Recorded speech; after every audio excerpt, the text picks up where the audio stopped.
Presiden Prancis Emmanuel Macron kini sedang kewalahan menstabilkan kondisi negaranya. Aksi protes yang bergulir menjadi kerusuhan massal membuat Macron bergegas meninggalkan pertemuan Dewan Eropa di Brussel untuk kembali ke Prancis dan mengendalikan persoalan itu.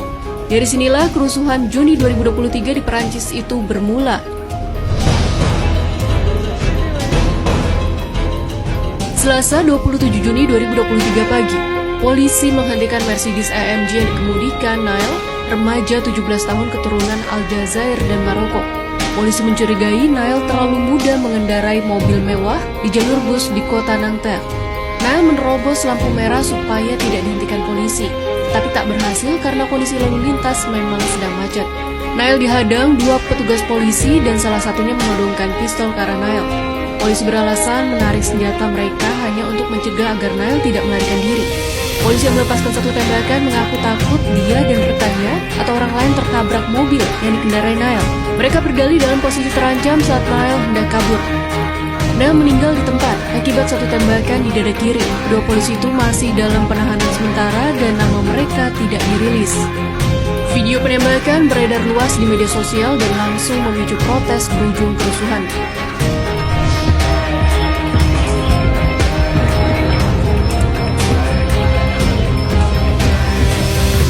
Keesokan harinya, Rabu 28 Juni 2023, gelombang protes dari warga di Nanterre terhadap sikap represif petugas kepolisian mulai muncul dan berkembang menjadi isu rasial.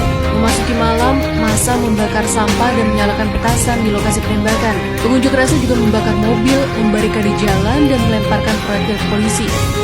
Para pengunjuk rasa menuliskan keadilan untuk Nael di gedung-gedung dan halte bus. Kota Pau yang biasanya tenang malam itu mencekam. Bom molotov dilempar ke kantor polisi. Kerusuhan meluas ke wilayah Hauts-de-Seine di sebelah barat Paris dan kota Dijon. Sementara itu di wilayah Essonne di selatan Paris, sekelompok orang membakar bis setelah meminta seluruh penumpang turun. Bentrokan polisi dengan massa terjadi pula di kota Lille. Demikian pula dengan kota Toulouse, massa membakar sejumlah mobil dan melempari polisi dengan proyektil. Kereta tram dibakar di pinggiran kota Lyon.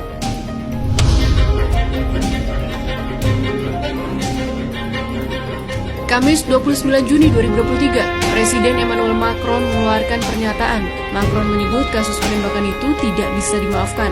Pernyataan Macron ini tidak membuat kerusuhan mereda. Sebaliknya kerusuhan memanas dan merambah ke Marseille, kota pelabuhan di selatan Prancis. Ratusan anak muda berkeliaran di pusat kota dan membakar kontainer sampah termasuk di depan gedung pemerintahan Marseille. Atas kondisi ini, pemerintah Prancis memobilisasi 40.000 polisi di seluruh negeri untuk mencegah meluasnya kerusuhan. Jumlah ini naik 4 kali lipat dari sebelumnya 9.000 polisi. Untuk wilayah di ibu kota Paris saja, polisi ditambah 2 kali lipat menjadi 5.000 personel. Jumat 30 Juni 2023, pemerintah sejumlah kota Perancis memberlakukan jam malam. Layanan transportasi umum juga dibatasi. Layanan transportasi umum di Paris diberhentikan pukul 21.00 hingga 06.00. Di Marseille, transportasi umum berhenti beroperasi pada 19.00 hingga 06.00. Wali Kota Marseille Benoît Payan juga mengumumkan larangan berunjuk rasa di Marseille mulai Jumat sampai batas waktu yang belum ditentukan. Kembang api dan aneka benda yang potensial dijadikan senjata oleh pengunjuk rasa dilarang dibawa ke tempat umum.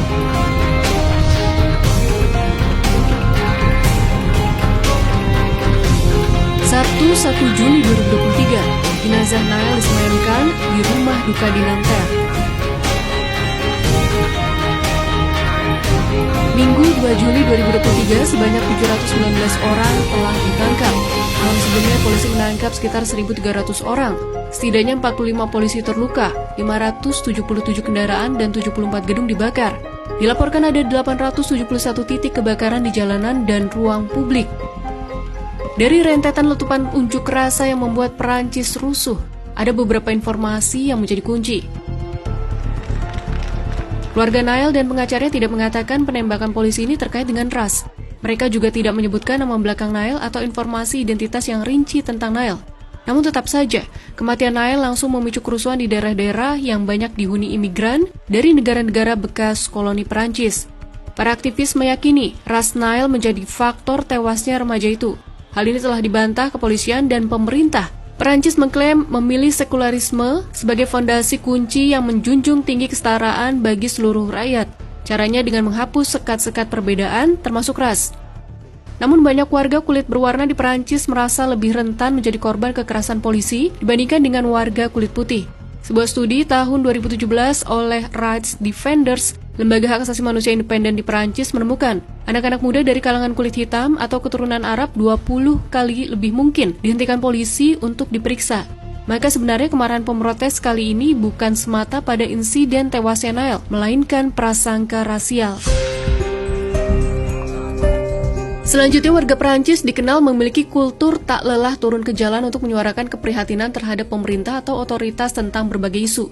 Sebut saja protes kebijakan usia pensiun yang terjadi pada Januari 2023. Lalu protes rompi kuning yang menentang rencana kenaikan pajak bahan bakar pada 2018, dan kerusuhan serupa pada 2005 yang dipicu kematian 2 remaja kulit hitam dalam pengejaran polisi. Protes massa ini mengakibatkan sekitar 10.000 mobil dibakar dan 6.000 orang ditangkap. Di negara ini, protes dan mogok seakan menjadi sifat alami rakyatnya, tidak selalu berhasil, tetapi tetap bisa mengguncang pemerintahan. Analisis politik yang berbasis di Paris, Eddy Fogé menyatakan alasan orang Perancis senang protes karena hal tersebut merupakan bagian dari kultur konflik nasional yang bisa ditarik jauh hingga ke masa revolusi Perancis. Intensitas protes atas kematian Nael sudah mulai mereda, tetapi polisi masih mencatat sejumlah insiden di berbagai kota. Macron telah menggelar rapat darurat pada Minggu untuk menangani persoalan ini. Bintang sepak bola Prancis Kylian Mbappé sudah menyuarakan keprihatinannya. Barangkali dengan cara ini prasangka rasial bisa makin terkikis.